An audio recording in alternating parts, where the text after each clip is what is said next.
Bienvenidos todos al Bando Club de hoy. Hoy tenemos el gran placer de dar la bienvenida a Hugo Satorre, gran amigo y gran referente del bandoneón actual. O sea, Hugo, gracias por venir. Gracias a vos, a ustedes por la invitación. Estoy súper contento, la verdad. Un placer ser parte de este ciclo maravilloso. Y bueno, ¿puedes contarnos un poquito de qué acabas de tocar? Yo acabo de tocar un vals que se llama Vals del Árbol, una composición mía, una de las tantas que nacieron en la cuarentena. La cuarentena estaba en Tigre, donde vivo ahora, en la isla. Y la verdad, eso, el hecho de que de pronto se caigan todos los proyectos y que haya un montón de tiempo, me dio como un impulso para hacer una composición por día. Y sí, recuerdo que en un momento estabas haciendo literal una nueva composición por día, era increíble. Como... cortito, largo, lo que sea, pero había que hacerla y había que postearla ese día, entonces a veces terminaba a las 12 del mediodía, a veces terminaba a las 12 de la noche, pero bueno, el Vals del Árbol nació también en ese contexto. ¿Y qué salió de ese ejercicio de escribir una composición cada día? Es genial, te pone a prueba, porque es una composición a prueba, entonces todo el tiempo estás escribiendo y no te pones a tocar bandoneón al principio del día, te pones a componer. Claro. Y te genera una dinámica muy diferente con la música, sobre todo torciendo el músculo. Es algo que a mí siempre la composición es algo que me cuesta mucho porque yo siempre digo que como mi fuerte quizás es más la interpretación, pero me parece que en ese momento fue genial. Fue genial. Siempre quise volver a hacer ese mes de vuelta, pero siempre hay otro proyecto que termina encerrando. Pero hay que recogerlos todos y no sé, lanzar como un álbum de como... No está mal. Cuarentena de... Bueno, hubo otro momento que dije, bueno, tengo que aprenderme cosas porque no podía memorizarlas. Entonces, sí agarré, creo que 5 o 6 de esas composiciones y las memoricé para tenerlas como mi repertorio bandoneón solo, más o menos como de memoria. Algunas cosas se hacen un poco a la parrilla, pero el resto... Entonces digo, bueno, ¿qué me acuerdo? Y me acuerdo de esas composiciones. Sí, claro, porque cuando te conocí estabas como empezando el proceso de como desarrollar más tu músculo de tocar a la parrilla. Sí.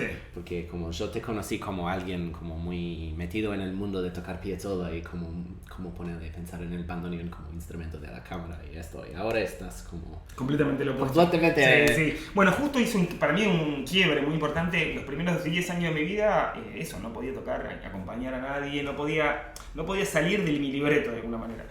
¿Y qué cambió? Y yo pienso que yo siempre tuve amigos y siempre me encantó esta posibilidad de adaptarse. ¿Qué tema, en qué tono te acompaño? Y la melodía, es como que toda esa flexibilidad de tener una música más intuitiva es algo que yo siempre admiré y en un punto anhelé.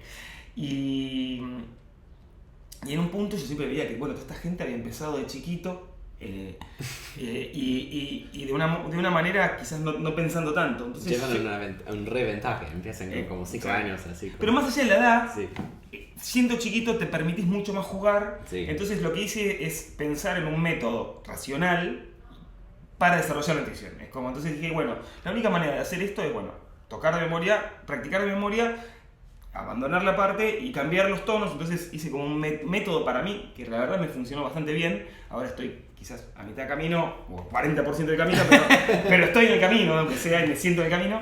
Pero donde yo para estudiar me pongo en el muelle en la isla y digo, bueno, voy a tocar, fuimos en sol, fuimos en re, ahora que, a mí me gusta, no sé, Mañanitas de Montmartre, voy a ver Mañanitas de Montmartre, a ver, la melodía era así, revisás, la melodía era así, bueno, ahora la toco en otro tono, como ese ejercicio que un poco se hace mucho jugando, yo lo tomo como una forma de estudio. Claro. Y quizás porque también quiero tocar eso, yo no quiero más tocar variaciones complicadas. Ya hiciste como, ya No, pagaste. nunca no quiero tocar cosas Sí, sí, simples que pueda controlar. Entonces, igual nada que tocar de re simple, como ese vals que tocaste tiene 50.000 notas. Tiene notas, pero es simple, es una y... melodía simple, va rápido Sí, nomás, pero, sí. pero no hace muchas cosas complicadas. Por eso yo es como que mi camino en la música es hacia la simpleza para poder abarcarla y de esa manera también poder tocar un poco más,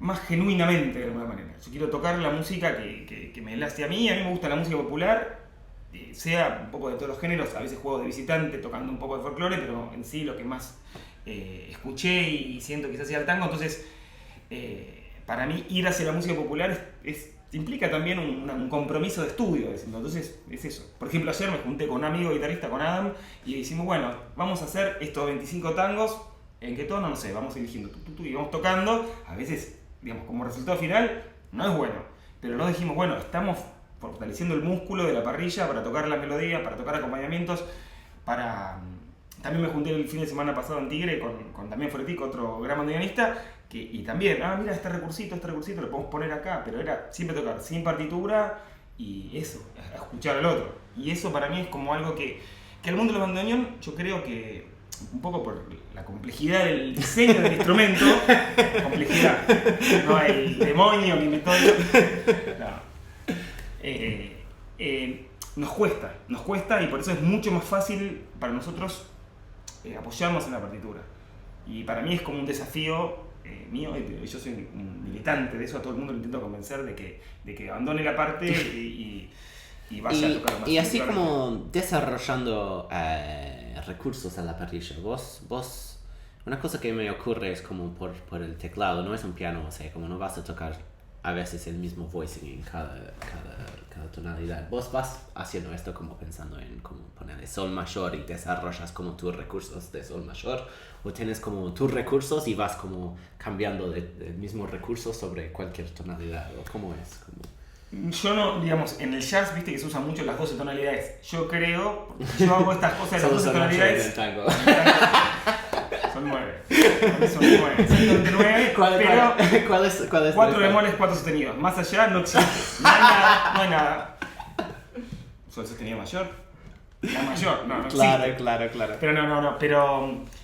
Pero un poco es eso, es trabajarlo, ir buscándolos. Yo, evidentemente, para mí, no sé, tengo más recursos en re menor que en fa menor. En do sostenido. Uno usa sus propios caminos y a su vez eso está condicionado por el mismo instrumento. Hay cosas que, digamos, que la caminada es fácil, es tan natural, y hay otras que son un trabalenguas de digitación.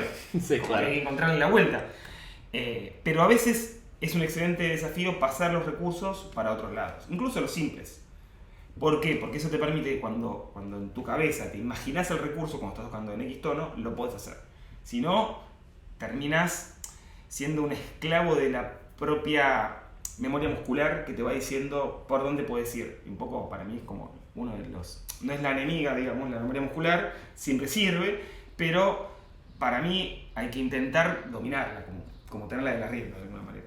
Y todo esto es parte de un camino que definitivamente no he dominado, pero estoy, digamos, como que sí. Ahora cuando me siento a estudiar, más allá de estudiar las cosas que tengo que tocar en lo específico, hoy tengo que tocar, tengo que estudiar la variación de Mariposita, porque si no, intento tocar todo de memoria, en lo posible todos los conciertos, y intento estudiar temas en otros tonos, juntarme con músicos y cosas así.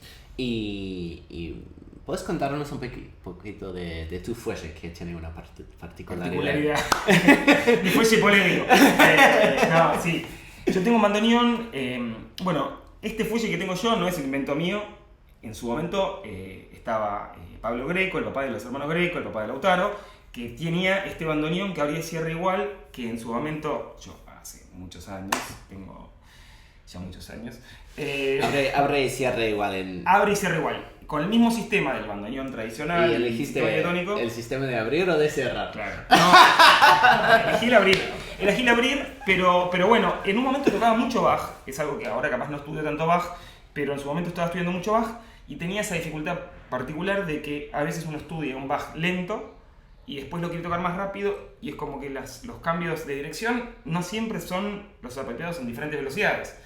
Y a su vez, Lo que me pasaba mucho es que muchas veces tocaba muy exigido en el vivo cuando le pedía un poco más de presión al aire, y cerrar se me complicaba, y cuando uno lo estudia con otra presión y funciona de otra manera. Entonces, en busca de una relación más intuitiva con el instrumento, primero probé en el 2006, 2007, cambiar el instrumento como lo había hecho Pablo Greco. Se lo llevé a Damián Butle, mi afinador, y che, ¿y esto se podía hacer? Ah, bueno, sí, mirá, yo le mostré, le dije que los Thanos habían hecho eso, los Thanos, Romualdo y Fabiani,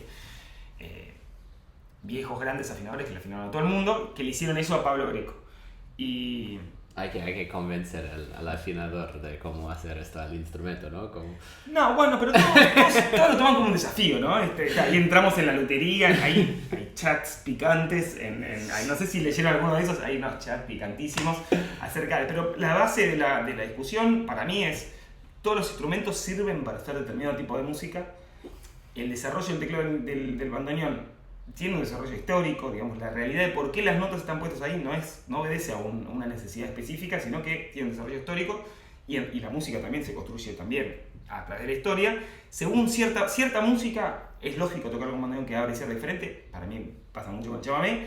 El tango, para mí no tanto, tiene algunas cosas que abre que cerrando van mejor, pero a mí me pasa que yo me siento súper cómodo con este instrumento. Claro. Y a su vez ves como una evolución, digamos, incluso un instrumento más intuitivo todavía sería el instrumento cromático que llamamos, que es un instrumento que tocan mucho en Europa, que también, digamos, te permite un montón de posibilidades si vos lo ves en manos de otros, y es más intuitivo, sobre todo en tonos complicados. Gente que puede tocar en sol sostenido menor de manera intuitiva mucho mejor que yo. Claro. Pero cada uno tiene su camino y su propio sonido. Yo estoy súper contento. Todavía no logré convencer a demasiados, pero convencí a muchos. Debo tener ya 20 convertidos de a poco lento, pero estoy muy contento. Sí. Y antes de cerrar, ¿nos podrías contar un poquito de lo que estás haciendo, tus actividades actuales? Bueno, ahora estoy viajando mucho, estoy contento. La música te permite encarar diferentes tipos de proyectos. A mí me gusta mucho tocar. Yo descubrí que una cosa que me gusta enseñar bandoneón, me gusta escribir libros también del bandoneón, pero en particular una de las cosas que más me gusta es tocar. Y de gira noté que yo podía tocar mucho. A mí me gusta tocar mucho en formato pequeño, me gusta el dúo, el lugar chiquito, contacto directo. El dúo fantástico con Emilio también. Claro, sí. ¿Cómo se llama el dúo? El dúo está trocando de nombre. Se llamaba Farina Satorre por nuestros nombres, Emiliano Farina y Hugo Satorre, pero se transforma en otro nombre que se llama Los Suplentes. Ah, me encanta. Que es nuestro nombre original, digamos, y a su vez obedece a nuestra función de... Bueno, vamos a poner los enlaces para los discos de ellos abajo para que escuchen. Y nosotros eso, a mí me gusta mucho tocar, tocamos mucho en milongas y hacemos conciertos en las casas, buscamos formatos pequeños para nuestros conciertos, que es algo que siempre me gusta. Yo siempre pienso que la música... Igual va bien tocar así, como en formato pequeño y en un espacio íntimo para el tipo de músico que estás produciendo, como algo que es medio orgánico y que es como... Es que un poco eso, digamos. El formato guitarra bandoneón es un formato íntimo y es sacar lo mejor que tiene la guitarra bandoneón. Y pasa mucho con cualquier instrumento. Una de las cosas maravillosas que tiene, yo señalo ahí porque está el bandoneón ahí, capaz no se ve en la cámara, pero todo el tiempo miro el bandoneón, no te miro, vos miro el bandoneón. Pero el bandoneón tiene muchas posibilidades dinámicas, es una de las cosas maravillosas que tiene, que puedes tocar muy chiquito, muy fuerte y bueno, rápido, cambiar muy rápido de dinámica, y eso hace que sea muy expresivo, y para mí esa expresividad con la guitarra va espectacular. Y a su vez, pues viajar con una guitarra mucho más fácil que con un piano. Sí, bueno, una contrabajo, sí, cualquier cosa. Con todo un equipo, entonces sí. Nosotros es como que estamos viajando mucho con Emi. También estuve yendo bastante a Estados Unidos, como mucho de viaje, pero eso, también trabajando de productor de uno mismo, encontrando, mira, acá podemos tocar, acá podemos ir acá, y compartiendo mucho con músicos, que para mí es un desafío y un constante aprendizaje. Uno toca todo el tiempo con muchos músicos, o enseñando o aprendiendo, digamos, o la verdad siempre enseñando y aprendiendo, y yo creo que es algo maravilloso que nos da la música, y en particular el bandoneón, que permite, con el tango en particular, pero un poco con todas las músicas que se tocan, entrar en contacto con muchísimos músicos de todos lados. Claro. Bueno, muchísimas gracias por venir, Hugo. Chicos, no se olviden de darnos un like y subscribe al canal. Se puede apoyar también con cafecitos si están en Argentina, y si no están en Argentina y quieren apoyar, tenemos un Patreon. Y siempre su like, subscribe y los comentarios ayudan muchísimo. Gracias, Hugo. Gracias chicos, gracias. Todo un placer estar acá. La verdad, maravillosa la empresa esta genial de charlar. Para mí eso, charlar y profundizar en el bandoneón. Y conocer un poquito atrás de la escena, ¿no? Como qué está pasando. Bueno, muchísimas gracias. Hasta la próxima. Chao, chao.